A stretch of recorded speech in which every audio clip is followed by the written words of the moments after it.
Noong taong 8000 BC, sa disyerto ng Hilagang Aprika, isang spaceship ang dumaong sa isang maliit na tribo na naging sanhi ng pagtakbo ng lahat sa takot. Ngunit isang batang lalaki ang lumapit sa spaceship matapos makakita ng liwanag na nagmumula sa ship.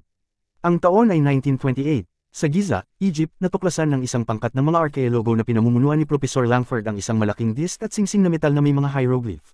Sa panahon ng paghuhukay, natagpuan din nila ang isang artifact ng isang prehistoric na hayop na nakakagulat. Bukod dito, natagpuan ng isang kwintas na may simbolo ng mata ni Ra, na sinasamba ng mga Ehipsyo bilang Diyos ng araw. Gusto ito ng anak ni Professor Langford na si Catherine at iniingatan niya ito para sa kanyang sarili. Lumipas ang ilang dekada, at matanda na si Catherine. Dumating siya sa isang pulong ng mga siyentipiko, kung saan si Professor Daniel Jackson ay nagbigay ng talumpati sa mga pyramids at sa kanyang teorya. Pero walang nagseryoso sa kanya at pinagtatawanan. Iniimbitahan ni Catherine si Daniel sa kanyang sasakyan at inalok siya ng trabaho sa pagsasalin ng mga sinaunang hieroglyph ng Egypt. Pumayag si Daniel na gawin ang trabaho at nakarating siya sa isang lugar kung saan makakahanap siya ng isang piraso ng papel. Dumating si Daniel sa isang base militar, kung saan ipinakita sa kanya ang isang disk na natagpuan niya mga taon na ang nakakaraan. Nang nakita niya ang pagsasalin sa pisara, agad niyang itinatama ang lahat ng mga pagkakamali. Sa sandaling iyon, dumating doon si Colonel O'Neill at sinabi sa kanya na mula ngayon, siya na ang bahala. Pagkalipas ng 2 linggo, sinusubukan pa rin ni Daniel na i-decipher ang mga hieroglyph, at sa wakas ay nakita niya ang isang imahe ng Orion Belt sa isang pahayagan, na tumutugma sa mga hieroglyph sa disk. Isang emergency na pagpupulong ang gaganapin kinabukasan, at sinabi ni Daniel sa mga opisyal na ang mga simbolo sa disk na inaakala nilang mga salita ay talagang mga konstelasyon. Gayunpaman, hindi pinagkakatiwalaan ni General West si Daniel dahil tumagal siya ng 2 taon upang matukoy ang mga hieroglyph, at ginawa ito ni Daniel sa loob lamang ng 2 linggo. Sinabi ni Daniel na ang mga konstelasyon ay inilagay sa isang pagkakasunod-sunod, na nagpapaiwatig ng isang uri ng mapa o lokasyon. Sinusubukan niyang ipaliwanag sa pamamagitan ng pagguhit ng isang larawan na 6 na puntos ang kailangan upang makahanap ng patutunguhan sa loob ng anumang 3-dimensional na espasyo, at ang ika-7 punto ay ang pinagmulan, na ipinapakita niya sa pamamagitan ng pagguhit ng larawan ng 2 tao sa tabi ng isang pyramid. Sinabi ng mga opisyal na mayroon lamang 6 na tuldok ang device, kaya nag-iisip si Daniel kung bakit. Pagkatapos ay ipinakita sa kanya ang pangalawang bahagi ng pakikipagsapalaran, isang singsing na gawa sa hindi kilalang metal na natagpuan kasama ang disk. Sa utos ni Daniel, inilagay ng mga siyentipiko ang lahat ng mga simbolo sa pagkakasunod-sunod, na nagreresulta sa isang pagbubukas ng portal sa gitna ng singsing. Nagpadala ang mga siyentipiko ng rover sa portal upang siyasatin ito para malaman nila kung ano ang nasa kabilang panig. Sa pagsisiyasat, natuklasan nila na ang rover ay huminto sa isang punto sa Callium Galaxy. Maaaring ito ay buwan o anumang malaking asteroid, ngunit ang kawili-wiling bagay ay ang rover ay huminto sa isang punto sa Callium Galaxy. Ang kawili-wiling bagay ay ang atmosfera ng planetang iyon ay tumutugma sa kapaligiran ng Earth. Bago magsara ang portal, nakatanggap sila ng ilang larawang ipinadala ng rover, kung saan makikita ang pangalawang Stargate, kaya naniniwala sila na ang 2 gate na ito ay konektado. Nais ng mga awtoridad na kansilahin ang proyekto dahil kailangan nilang malaman ang mga simbolo upang magamit ang pangalawang gate, at ang mga simbolo sa pangalawang gate ay hindi tumutugma sa ating mundo. Naniniwala ang mga opisyal na kung pupunta sila sa hindi kilalang mundong iyon, kakailanganin nilang i-activate ang gate sa kabilang panig upang makabalik, at hindi ito magagawa dahil hindi ito makilala. Bagaman sinabi ni Daniel na magagawa niya ito, bagaman hindi iniisip ng koronel na dapat pumunta doon, tulad ng nangyari sa mga labi ng mga kakaibang nilalang na natagpo ang may singsing. Ipinaliwanag ni General West na pupunta tayo sa isang mundo na wala tayong alam, kaya binigyan niya ang koronel ng isang lihim na target. Ang koponan ay nagsimulang maghanda para sa misyon, at ibinigay ni Catherine kay Daniel ang kanyang kwintas na nakuha niya noong bata pa siya. Naniniwala siya na magiging maswerte ito para sa kanya. Ang portal ay muling isinaaktibo, at sa pagpasok ng koponan, sila ay na-teleport sa isang hindi kilalang planeta. Pagdating ng mga sundalo, nakita nilang bukas ang portal. Habang lumalabas ang mga sundalo sa utos ng koronel, natuklasan nila na ito ay isang malaking piramide na matatagpuan sa gitna ng desyerto. Ang planeta ay tuyo at desyerto ngunit may kakayahang magpanatili ng buhay. Inutusan ng koronel ang mga sundalo na umuwi sa loob ng 1 oras, ngunit inamin ni Daniel na hindi gagana ang tarangkahan, dahil nakikilala niya ang mga simbolo ngunit kailangan ang pagkakasunod-sunod ng pagkakahanay. Akala niya ay may mga tablet sa gate, ngunit wala ito, kaya kailangan muna nilang hanapin ang mga tablet. Nagalit ang mga sundalo kay Daniel dahil naniniwala silang nakulong niya ang lahat dito, pinigilan sila ng koronel bago pa matuloy ang usapin. Gayunpaman, nang siya ay umalis, itinapon ng mga sundalo ang kanyang nulitin ng mga libro, at nang pumunta si Daniel upang kunin ang kanyang mga gamit, nakita niya ang mga bakas ng paa sa buhangin. Samantala, ang koronel ay nag-iipon ng mga bahagi ng isang aparato, na isang bombang nuclear, na palihim niyang dinala sa utos ng General West, upang kung mayroong pag-atake ng mga dayuhan sa kanila, maaari silang matigil. Si Daniel naman ay sumusunod sa mga yapak at nakakita ng kakaibang hayop. Nang lapitan niya ito, napagtanto niyang hindi nag-iisa si Daniel. Napagtanto niya na ito ay isang alagang hayop, kahit na wala siyang nakikitang tao sa paligid. Pagkatapos ang koronel at ang mga sundalo ay dumating doon, dahil sa kung saan ang hayop ay natakot at nagsimulang tumakbo palayo. Gayun din, ang binti ni Daniel ay naipit sa lubad, at kinaladkad siya ng hayop sa isang maliit na pamayanan. Pinuntahan sila ng koronel kasama ang koponan, at sinubukan ni Daniel na makipag-usap sa mga katutubo, ngunit hindi niya maintindihan ang kanilang wika. Napansin ng mga tao ang kwinta sa leeg ni Daniel na may simbolo ng mata ni Ra, at lahat sila ay lumuhad sa harap niya. Ang isa sa mga sundalo ay iniska ng mineral na minahan, at natuklasan niya na ito ay ang parehong mineral kung saan ang gate ay ginawa. Pagkatapos ay dumating doon ang pinuno ng tribo, si Kasuf, at tinanggap sila, bagaman hindi nila naiintindihan ang wika ng bawat isa.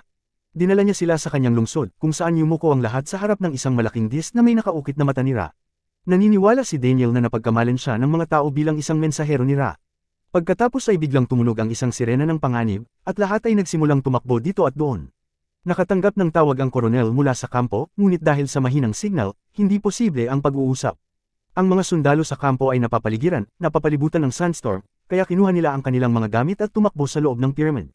Nais ng koronel na bumalik sa pyramid, ngunit pinipigilan siya ni Kasuf na lumabas dahil may buhangin na humihip sa labas. Gustong malaman ng koronel kung paano sila makakauwi. Tinanong ni Daniel si Kasuf tungkol sa isang simbolo, ngunit binigyan niya ito ng kahulugan na iba, at inutusan niya si Daniel na dalhin sa isang silid kung saan siya nililinis, at ipinadala sa kanyang silid kasama ang isang batang babae, si Sherry. Pumasok si Sherry sa kwarto at sinimulang haburin ang kanyang damit na ikinabahala ni Daniel. Tinanggihan niya ang mga serbisyo ng batang babae, at iniiwasang mabaigo ang pinuno, at hinayaan niya itong manatili sa kanyang silid. Gumawa ng marka si Daniel sa buhangin, at natapos ito ni Sherry, na humahantong kay Daniel upang mapagtanto na nakita ng batang babae ang simbolong ito sa isang lugar noon. Samantala, sa pyramid, naghihintay ang mga sundalo na hamupa ang bagyo. Pagkatapos ay biglang, isang malaking spaceship ang dumaong sa itaas mismo ng pyramid, na naging sanhi ng pagyanig ng lahat. Nang makita ito, natakot ang mga sundalo at kinuha ang kanilang mga armas. Gayunpaman, inaatake sila ng ilang hindi kilalang nilalang at isa-isang nawala ng malay ang lahat. Ang hindi kilalang bagay ay umaatake sa lupain, at ang mga sundalo ay natakot. Si Daniel ang huling sundalo, at nang lumingon siya, nakita niya ang isang supernatural na nilalang na may mukha ng Anubis at maliwanag na asol na mga mata. Kinaladkad siya ng nilalang sa isa pang silid, at pagkatapos ay bumukas ang isang kumikinang nakabaong, na may isang kamay na lumalabas mula rito. Samantala, dinala ni Sherry si Daniel sa isang maalikabok na basement, kung saan maraming hieroglyph sa mga dingding. Nakipag-ugnayan ng koronel sa mga sundalo ngunit walang tugon. Pagkatapos ay pumunta siya kay Daniel, at sinabi sa kanya ni Daniel na naunawaan niya ang totoong kwento sa likod ng mga hieroglyph pagkatapos tingnan ang mga ito. Ipinaliwanag niya na libu-libong taon na ang nakalilipas, isang dayuhan ang tumakas sa kanyang namamatay na mundo dahil gusto niyang pahabain ang kanyang buhay. Dumating siya sa Earth at natagpuan ng mga primitive na tao na tumatakbo palayo matapos makita ang kanyang spaceship. Ngunit kabilang sa kanila ay isang batang lalaki na walang takot na sa halip na tumakas, siya ay lumapit sa ship. Kinuha ng mga dayuhan ang kanyang katawan at hinirang ang kanilang sarili na mga pinuno. Itinayo niya ang Stargate at dinala ang libu-libong tao sa planeta upang magtrabaho sa mga minahan. Pinilit niya ang mga tao na minahan ng mineral kung saan nakabatay ang lahat ng kanilang teknolohiya. Gayunpaman, pagkalipas ng ilang taon, nagkaroon ng paghihimagsik sa Earth, at ang Stargate ay inilibing doon. Para maiwasan ang panibagong rebelyon dito, ipinagbawal ni Ra ang pagbabasa at pagsusulat para hindi na malaman ng mga tao ang katotohanan. Pagkatapos ay nakakita sila ng isang bilog na bato na may nakaukit na mga simbolo. Excited si Daniel dahil ito ang hinahanap niya, ngunit sa kasamaang palad, nabasag ang bato at nawawala ang isa sa mga simbolo. Gayunpaman, ang koronel ay hindi interesado sa mga kwentong ito. Concern lang siya sa team niya. Kaya inutusan niya ang lahat na bumalik sa pyramid. Pagdating sa base, nakita nila na imbes na pyramid ay mayroon na ngayong isang hugis pyramid na spaceship. Ang koronel ay naghahanda para sa posibleng panganib at pumasok sa loob, armado ng mga armas. Nakita ng koronel na ang mga bala ay nagpaputok sa loob ng pyramid, na nangangahulugan na ang mga sundalo ay nagtanggol sa kanilang sarili mula sa isang bagay. Noon lang, muling inatake ng sinaunang nilalang ang mga sundalo, pero si Daniel lang ang nailigtas ng koronel. Lumapit siya sa gate kung saan niya inilagay ang bomba, ngunit nalaman niyang nawawala ito. Pagkatapos ay biglang bumukas ang pabilog na bahagi ng kisame at lumitaw ang tatlong gwardiya na nag-escort sa koronel at ni Daniel sa silid ng trono. Pagkatapos ay dumating si Ra, na itinuturing ng mga katutubo na Diyos. Sa kanyang utos, dinala sa koronel ang bombang dala niya. Nagbabala si Ra na sinubukan ng koronel na sirain ang kanyang mundo. Kaya ngayon ay parurusahan niya ito. Nang silang lahat ay nagtanggal ng kanilang mga maskara, ipinahayag na sila ay mga tao lamang, hindi mga Diyos o mga supernatural na nilalang. Inagaw ng koronel ang kanyang sandata mula sa isang gwardya at pinaputukan siya. Papatayin na sana ng pangalawang gwardya ang koronel, ngunit pumijitin si Daniel at binawian ng buhay. Samantala, pinalibutan ng grupo ng mga bata si Ra para protektahan siya. Sa pagganti, binugbog ng mga gwardya ang koronel at nawalan ng malay. Inutusan siya ni Ra na ipadala sa piitan kung saan nabubuhay din ang iba pa niyang mga kasama. Lumapit si Ra sa patay na si Daniel at tiningnan ang kwintas nito. Galit siya sa mga katutubo dahil sila ang nagbigay ng kanlungan sa mga taga-lupa, nagpadala siya ng 2 glider upang paksain ang kanilang tribo, na umaatake sa pamayanan at sumisira sa lungsod, na nagresulta sa pagkawala ng maraming buhay. Napakalungkot ni Kasuf na makita ang lahat ng ito. Pakiramdam niya ay galit si Ra dahil nagbigay sila ng kanlungan sa mga estranghero. Samantala, nagising si Daniel sa isang kabaong at nalaman niyang gumaling na ang kanyang sugat. Naglalakad siya sa pyramid at nakarating sa kwarto ni Ra. Sinabi ni Ra kay Daniel na siya ay patay na. Kaya pinili niya ang mga tao dahil mas madaling ayusin ang kanilang mga katawan. Sinabi niya na hindi nila dapat muling buksan ang gate dahil ngayon ay ipapadala niya ang bomba pabalik sa Earth na may kargamento ng isang espesyal na mineral na magpaparami sa mapanirang kapangyarihan ng bomba. Nilikha niya ang sibilisasyon, ngunit ngayon ay nais niyang sirain ito para sa kanilang pagkakanuluat upang patunayan na siya lamang ang Diyos. Samantala, tinitingnan ni Shaori ang mga hieroglyph sa mga dingding nang dumating ang kanyang kapatid na si Scarra at ipinaalam kay Shaori na nagpatawag sila ng isang pulong at kailangan na nilang umalis. Gayunpaman, bago umalis, sinabi sa kanya ni Shaori na alam niya kung saan nanggaling ang ating mga tao at hindi na kami maaaring manatiling alipin ni Ra dahil sinabi na ni Daniel sa kanya ang buong katotohanan. Pagkatapos nito, ang buong lungsod ay nagtitipon malapit sa pyramid, na ang ilan sa kanila ay naglalayong mag-alsa. Inutusan ni Ra si Daniel na patayin ang koronel at ang kanyang mga kasama. Habang sumusulong si Daniel na may dalang mga sandata, ipinakita ng mga tao sa tribo ang kanilang mga baril, na nagpapahiwatig na kasama nila si Daniel. Habang papalapit si Daniel sa koronel, bigla siyang tumalikod at inatake si Ra, bagamat nakaligtas si Ra. Sa pagganti, ang mga sundalo ay nagsimulang magpaputok, dahilan upang ang mga tao ay tumakbo purut par ito. Nagawa ng koronel at Daniel na itago ang kanilang mga sarili sa mga tao at makatakas mula roon. Sinabi ng koronel sa kanyang mga kaibigan na iniwan niya ang bomba malapit sa tarangkahan. Ngunit ngayon ay ipapadala ito ng Ra sa Earth na magdudulot ng malaking sakuna. Nalaman ni Daniel na itinuturing ng mga tao ng tribo si Daniel bilang asawa ni Shaori.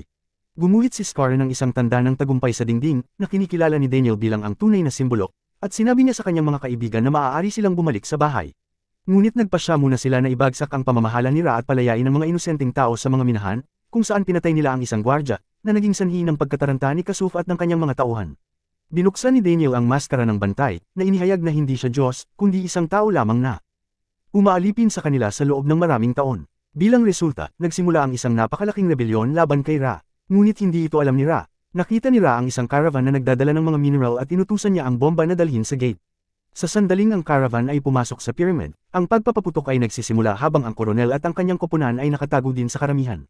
Pakiramdam ni Ra ay natatalo siya sa labanang ito, kaya inutusan niya ang bomba na ipadala sa Earth. Ngunit bago sila dumating, inihanda ng koronel ang bomba at itinatakda ang timer.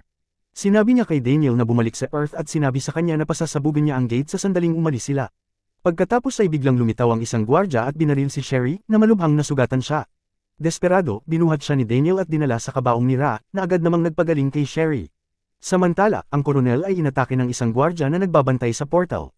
Sa kabilang banda, nilapitan ni Ra si Daniel at sinubukan itong patayin. 3 minuto na lang ang natitira para sa pagsabog, ngunit hindi sumusuko ang gwardya sa koronel. Sa kalaunan, na-activate ng koronel ang hiyas sa kamay ng gwardya, na naging sanhi ng isang portal na singsing na bumaba at pinugutan ng ulo ang gwardya. Nakita ni Daniel ang pagbukas ng portal, kaya inagaw niya ang kanyang kwintas at tumalon sa portal kasama si Sherry, dinala sila sa koronel at ang pugot na ulo ng gwardya kay Ra. Nakita ni Colonel na 1 minuto na lang ang natitira para sa pagsabog, kaya sinubukan niyang pigilan ito ngunit hindi niya ito mapigilan dahil sa pagbabago ni Ra. Nakita ni Ra ang pinunong papalapit sa pyramid kasama ang mga taong bayan. Pakiramdam niya ay nabunyag na ang kanyang katotohanan at anyo, kaya inilunsad niya ang kanyang spaceship. Ang Colonel at si Daniel ay tinitingnan ng timer dahil hindi nila ito mapigilan. Biglang nakita ni Daniel ang hiyas sa kamay ng gwardya at nakakuha ng ideya. Inihatid nila ang bomba sa spaceship ni Ra sa pamamagitan ng portal lift, na nagdulot ng pagsabog sa kalawakan at pumatay sa kanya. Ipinagdiriwang ng angkan ng kanilang tagumpay at ang koronel ay nagpaalam sa mga sinaunang naninirahan at kay Daniel dahil nagpasya siyang manatili sa planetang ito kasama si Sherry. Bago umalis ay binigay niya ang kwintas sa kaibigan para maibalik niya kay Catherine. Hanggang dito na lamang. Salamat sa panunood. Maaari po lamang kayo ay mag-like, share at subscribe dahil ito ay nagbibigay sa amin ng inspirasyon gumawa pa ng mga movie recaps. Hanggang sa muli.